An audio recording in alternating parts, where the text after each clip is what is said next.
এরপর 3 দাগের প্রশ্নটি হলো, যদি x/a + y/b = 1 সরলরেখাটি 4x + 3y = 6 সরলরেখাটির সমান্তরাল এবং 2x - y - 1 = 0 ও 3x - 4y + 6 = 0 সরলরেখাদ্বয়ের ছেদবিন্দুগামী হয়, তবে a ও b এর মান নির্ণয় করো।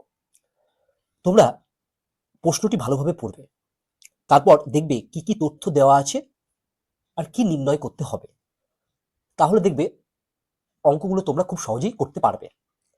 বেশিরভাগ ক্ষেত্রেই তোমরা প্রশ্ন ভালোভাবে না পড়ে অঙ্ক করতে যাও, তাই তোমরা অঙ্কগুলো ঠিকঠাক করতে পারো না।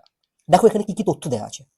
প্রথমে বলা আছে x/a + y/b = 1 সরলরেখাটি এই 4x + 3y = 6 এই সরলরেখার সমান্তরাল। অর্থাৎ এই সরলরেখাটি এবং এই সরলরেখাটি পরস্পর প্যারালাল অর্থাৎ সমান্তরাল। তারপর কি বলেছে দেখো, তারপর বলেছে যে x/a + y/b = 1 এই সরলরেখাটি 2x - y - 1 = 0 এবং 3x - 4y + 6 = 0 এই সরলরেখা দ্বয়ের ছেদবিন্দুগামী। অর্থাৎ বলতে চাইছে যে এই সরলরেখাটা এবং এই সরলরেখাটা যে বিন্দুতে ছেদ করে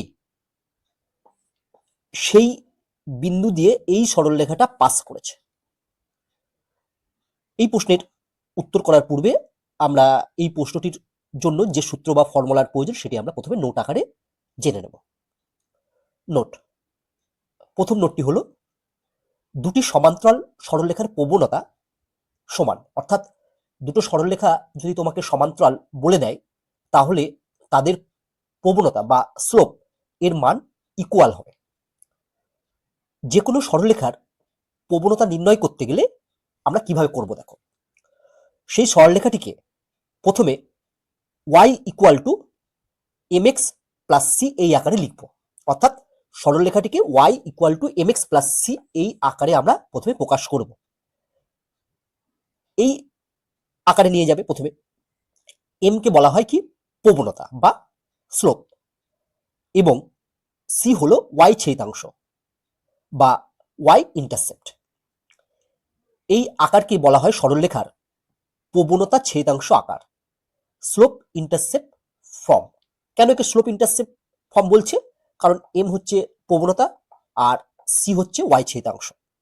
দেখো এটাকে যদি আমরা লেখচিত্র আকারে প্রকাশ করি, এই y = mx + c এই সরলরেখাটিকে, তাহলে কেমন হবে আমরা একটু দেখে নিই।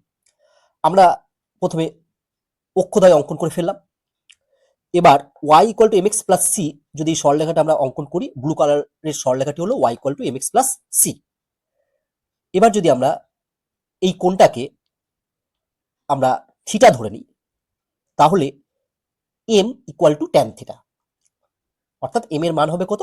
tan theta. আর সরলরেখাটি y অক্ষকে যে বিন্দুতে ছেদ করেছে মূল বিন্দু থেকে, সেই বিন্দুর দূরত্ব হচ্ছে c। তার জন্য এটাকে বলা হয় y ছেদাংশ।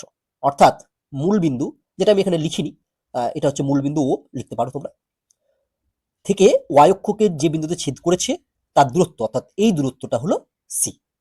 আশা করি বিষয়টি তোমরা ভালোভাবে বুঝতে পারলে। এবার দেখো আমি একটি সরলরেখা অঙ্কন করলাম, আবার একটি সরলরেখা অঙ্কন করলাম। যে দুটো সরলরেখা পরস্পরকে একটি বিন্দুতে ছেদ করেছে, আমরা এই বিন্দুর স্থানাঙ্ক কিভাবে নির্ণয় করব? অর্থাৎ দুটো সরলরেখার সমীকরণ তোমাকে দেওয়া থাকলে তাদের ছেদ বিন্দু, অর্থাৎ তারা পরস্পরকে যে বিন্দুতে ছেদ করে সেই বিন্দুর স্থানাঙ্ক তোমরা কিভাবে নির্ণয় করবে? তার জন্য কি করবে দেখো, দুটি সরলরেখার ছেদবিন্দু স্থানাঙ্ক নির্ণয় করতে হলে আমরা প্রথমে সরলরেখা দুটিকে সমাধান করব। অর্থাৎ দুটো সরলরেখা দেওয়া আছে, যেটাকে আমরা সলভ করব। ঠিক আছে? যেগুলো তোমরা ক্লাস 9 এ শিখেছিলে, অপনয়ন পদ্ধতি, পরিবর্ত পদ্ধতি, বজ্র গুণন পদ্ধতি। যে কোনো পদ্ধতিতে তোমরা সরলরেখা দুটি সমাধান করবে। সমাধান করার পর আমরা কি পাবো না, সমাধান করে x এবং y এর মান নির্ণয় করব। যদি x এর মান তুমি p পাও আর y = q পাও, তাহলে কি বলবো?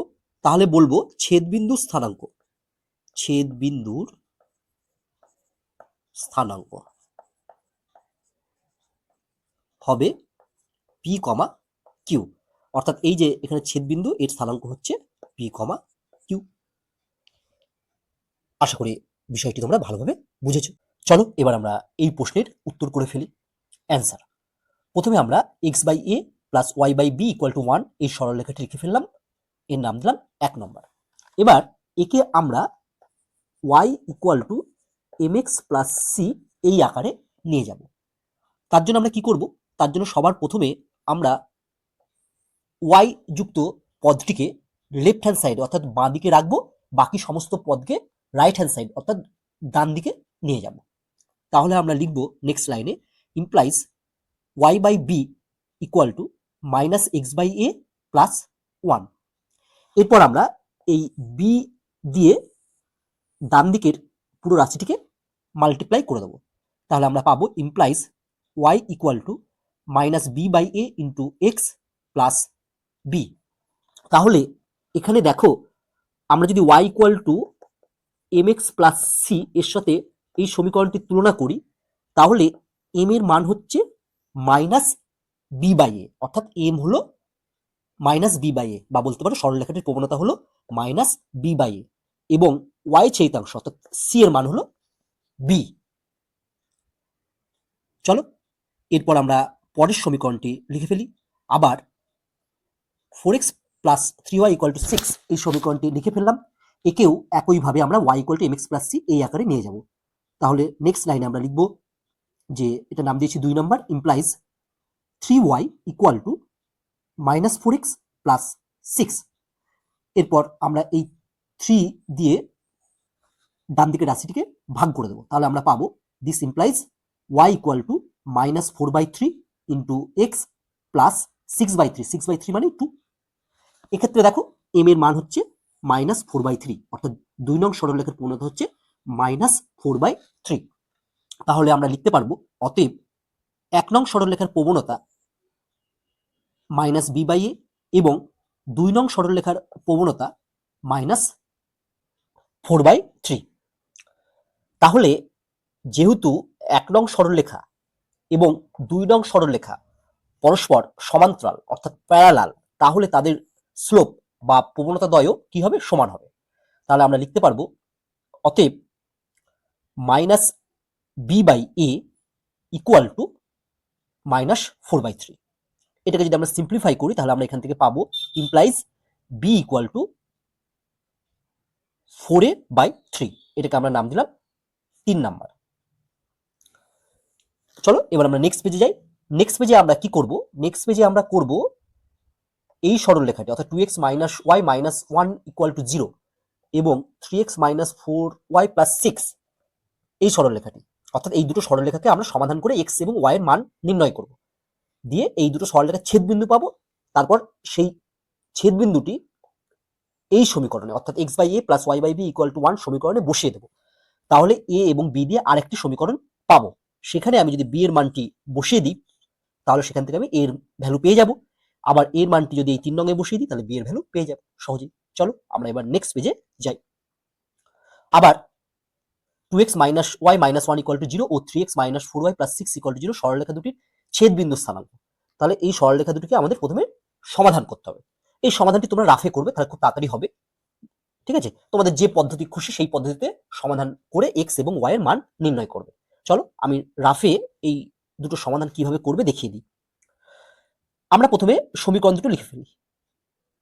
এবার তোমরা তোমাদের ইচ্ছা মতো পদ্ধতিতে করবে, আমি বজ্র গুণন পদ্ধতিতে সমাধানটি করব, যেটাতে খুব সহজে হয়ে যায়। তার জন্য আমরা প্রথমে কি লিখবো, এখানে দেখতে পাচ্ছি আমরা চলরাশি আছে এক্স আর ওয়াই।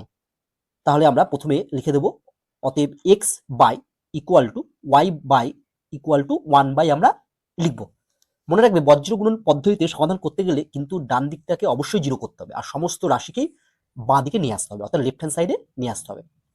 এরপরে যখন আমি এক্স এর নিচের মানটি লিখবো তখন কি করব, আমি ভেবে নেব যে এক্স এই রাশিটি নেই।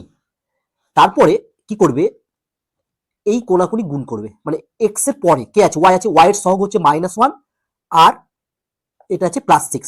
-1 আর +6 যদি গুণ করো তাহলে তোমরা পাবে হচ্ছে -6 দিয়ে মাঝে মাইনাস চিহ্ন দেবে।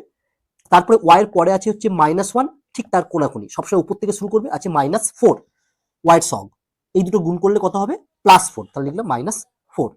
তাহলে আমরা এক্স এর নিচে লিখে দিই চলো -6 -4। এবার আমরা ওয়াই এর নিচে লিখবো। ওয়াই এর নিচে যখন আমরা লিখবো তখন আমরা ভেবে নেব এই ওয়াই পদটি নেই। এবার দেখো ওয়াই এর পরে ওপরে কে আছে, ওয়াই এর পরে ওপরে আমার আছে হচ্ছে -1, ঠিক কোনাকুনি তার উল্টো দিকে আছে কত 3, মানে +3, -1 আর +3 গুণ করলে হয় -3, মাঝে মাইনাস চিহ্ন দেবো। এরপরে তো কেউ নেই, ঠিক আছে, মানে এই জিরোটাকে ধরা যাবে না, তাহলে তখন আবার প্রথমে চলে আসবো। প্রথমে কে আছে 2, তার কোনাকুনি কে আছে দেখতে পাচ্ছি আমরা +6, +2 আর +6 গুণ করলে হয় 12, তাই আমরা এখানে লিখবো হচ্ছে -12। তাহলে ওয়াই এর নিচে আমরা লিখে দিচ্ছি হচ্ছে -3 -12। এরপর 1 এর নিচে যখন লিখবো এই ধ্রুবক পদ দুটি নেই আমরা ধরে নেব। এবার দেখো তাহলে পরে কে আছে, পরে আবার কেউ নেই, মানে আবার প্রথমে চলে আসবো। প্রথমের উপরে 2 আছে, 2 এর কোনাকুনি আছে -4, তাহলে 2 আর -4 যদি আমরা মাল্টিপ্লাই করি তাহলে হবে হচ্ছে -8, মাঝে মাইনাস চিহ্ন দিলাম।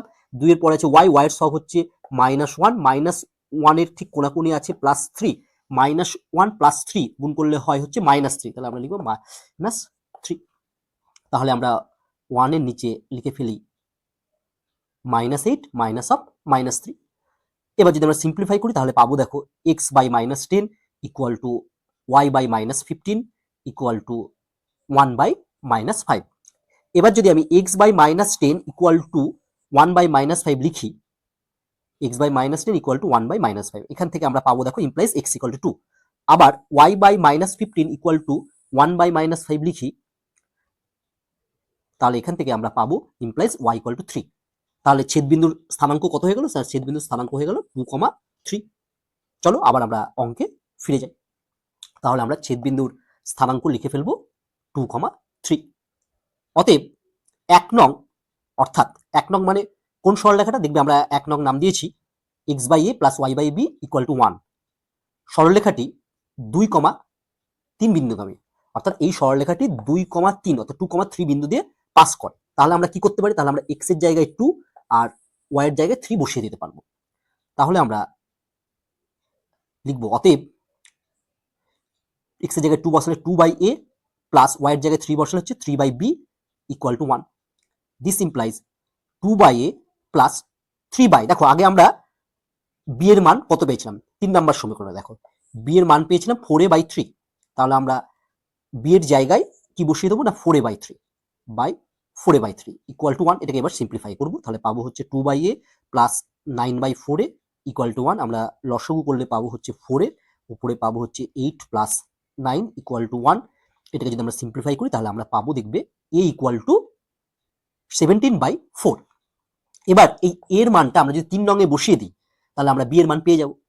এখন 3 নঙে a এর মান বসিয়ে পাই, 3 নং সমীকরণটা আমরা যদি একবার লিখি b ইকুয়াল টু 4/3 ছিল 3 নাম্বারটি, এখানে a এর মানটা বসিয়ে দিই, তাহলে আমরা লিখবো ইকুয়াল টু 4/3 ইন্টু a এর মান কত 17/4। এবার যদি আমরা কাটাকাটি করি দেখো 4 কেটে গেল, তাহলে আমার হলো কত ইকুয়াল টু 17/3।